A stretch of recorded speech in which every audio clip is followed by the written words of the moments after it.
పెడతాం. అందుకని శుభ్రంగా స్నానం చేస్తాడు, తెల్ల పంచి కడతాడు, జబ్బలు బని వేస్తాడు, ఎదురుగా పెద్ద పీట వేస్తాడు, మంచి టీపై పెడతాడు, దాని మీద తెల్లటి గుడ్డ కప్పుతాడు, సత్యనారాయణ వ్రతానికి చేసినంత ఏర్పాటు చేస్తాడు.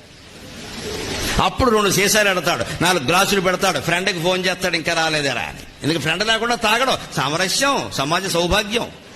ఒకటి దాక్కూడదు, పిలుస్తాడు. అప్పుడు కూర్చుని ఇక మూత తిప్పుతాడండి. ఇలాగా అద్భుతం, ఇంకా అసలు అమృతమే, ఇంకా అద్భుతానుభూతి అంతే. చిరంజీవో పవన్ కళ్యాణ్ వచ్చి రిబ్బన్ కటింగ్ చేసినట్టే ఇంకా యా అని అరుస్తారు చూడండి. అలాగా మూత తిప్పుతూ యా అంటాడు. ఇవన్నీ మీకు ఎలా తెలుసు అనకండి, ఫోటోల్లో చూశా. లేకపోతే మరి ఇంత బాగా ఎలా తెలిసిందని నన్ను అనుమానిస్తారు.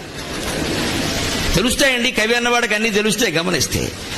ఇవి చూడండి, ఇలా చేస్తాడా మీరు ఎప్పుడైనా గమనించండి, తెలుస్తుంది. అక్కడ కూర్చుంటే మొదటి రౌండ్ అంటారని వాళ్ళ భాష చాలా గొప్పగా ఉంటుందండి. ఒక రౌండ్ పుచ్చుకుంటారు, సరదాగా రాజకీయాలు మాట్లాడుకుంటారు, తిట్టుకుంటారు, అన్ని బాగుంటాయి. మొదటి రౌండ్ ఇక మహాపతివ్రతల్లో ఉంటారు, అందరు మామూలుగానే ఉంటారు. రెండో రౌండ్ వచ్చేసరికి ఈ కప్పులో రెండోసారి పడేసరికి ఇంకా మారిపోతుంది, కొంచెం భాష మారుతుంది. అదే మూడో రౌండ్ కూడా అయిందనుకో, ఇంకా అంతే Sanskrit second language, second paper వస్తుంది, ఆబ్జెక్టివ్ టైపు. ఇంకా మొత్తం ఉభయ గోదావరి జిల్లాల్లో వినపడని బూతు మాటలన్నీ వచ్చేస్తాయి మొత్తం.